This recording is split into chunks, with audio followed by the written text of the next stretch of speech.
தோணும் போதெல்லாம் படம் பார்த்துட்டு ரிவ்யூ கொடுக்குற நம்ம இந்த வாரம் நவம்பர் 14ஆம் தேதி சூர்யா நடித்து சிவா இயக்கத்தில் வெளியாக இருக்கிற கங்குவா படத்தை பற்றி பார்க்க போகிறோம். வாங்க வீடியோக்குள்ளே போகலாம். கே. ஸ்ரீகுமார் அவர் போலீஸ் ஆஃபீஸராக இருக்கிறாரு. அவருக்கு உதவிக்காக காசுக்காக சூர்யா உதவி பண்ணிகிட்டு இருக்கிறாரு. என்னால் ஒரு நபரை கண்டுபிடிக்க முடியல அப்படின்னு சொல்லி கே. ஸ்ரீகுமார் சொல்கிறாரு. அதனால ஷிப்பில் போய் ஒரு நபரை பார்க்கணும் அப்படின்றதுக்காக அங்கே போகிறாரு. அங்கே போய் ஒரு சம்பவம் நடக்க எதிர்பாராத விதமாக அங்கே ஒரு சின்ன பையனை பார்க்குறாரு சூர்யா. அந்த பையனுக்கும் சூர்யாவுக்கும் ஏதோ ஒரு தொடர்பு இருக்கிற மாதிரி இருக்குது. இது பழைய காலத்து கதை மூலமா எப்படி சொல்கிறாங்க அப்படின்றதான் இந்த படத்துடைய என்டையர் ஸ்டோரி. படத்தை பொறுத்த வரைக்கும் டிஎஸ்பியுடைய பேக்ரவுண்ட் மியூசிக் ஆகட்டும் அல்லது சவுண்ட் எஃபெக்ட் இந்த ரெண்டுமே எடுத்துட்டிங்கன்னா ஹை பிட்ச்சில் கொடுத்துருந்தாங்க. லெவலை இன்னும் கொஞ்சம் கம்மி பண்ணியிருந்துருக்கணும். படத்துடைய ஸ்க்ரீன் பிளே இன்னும் கொஞ்சம் வேறு மாதிரி அவங்க கொண்டுட்டு போயிருந்தாங்க அப்படின்னா படம் இன்னுமே கொஞ்சம் நல்லா இருந்திருக்கும் அப்படின்னு சொல்லலாம்.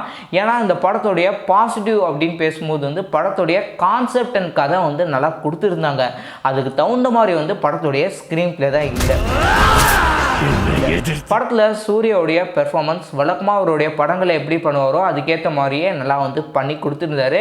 இந்த படத்துடைய ஃபர்ஸ்ட் ஹாஃப் ஆகட்டும் செகண்ட் ஹாஃப் ஆகட்டும் பெரும்பாலான இடங்களில் கத்தி பேசுகிற மாதிரி இருக்கும். அதாவது கத்தி வீசுகிற காட்சி தான் கொடுத்துருந்தாங்க. அது போக கன் ஷாட் இந்த படத்தில் கொடுத்துருந்தாங்க. படத்தோடைய ஃபர்ஸ்ட் ஆஃப் அன் ஹவர் நிறைய பேர் கிரிஞ்சாக இருக்குது அப்படின்ற மாதிரி சொல்லியிருந்தாங்க. அப்படிலாம் எனக்கு பெருசாக ஒன்றும் தோணலை.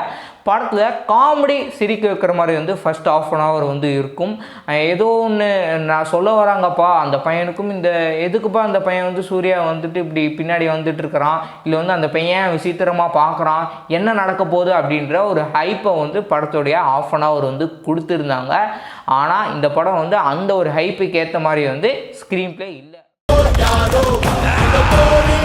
படத்தில் வரக்கூடிய ஃபஸ்ட் சாங் விஷுவல் ரொம்பவே நீட்டாக அந்த ஒரு கோவாவில் சூப்பராக கொடுத்துருந்தாங்க. அந்த படத்தில் கிராஃபிக்ஸ் ஒர்க் அண்ட் டெக்னிக்கலி நல்லா இந்த படம் ஸ்ட்ராங்காக நின்று இருக்குது. விஷுவலாக அந்த படம் பக்காவாக கொடுத்துருக்காங்க.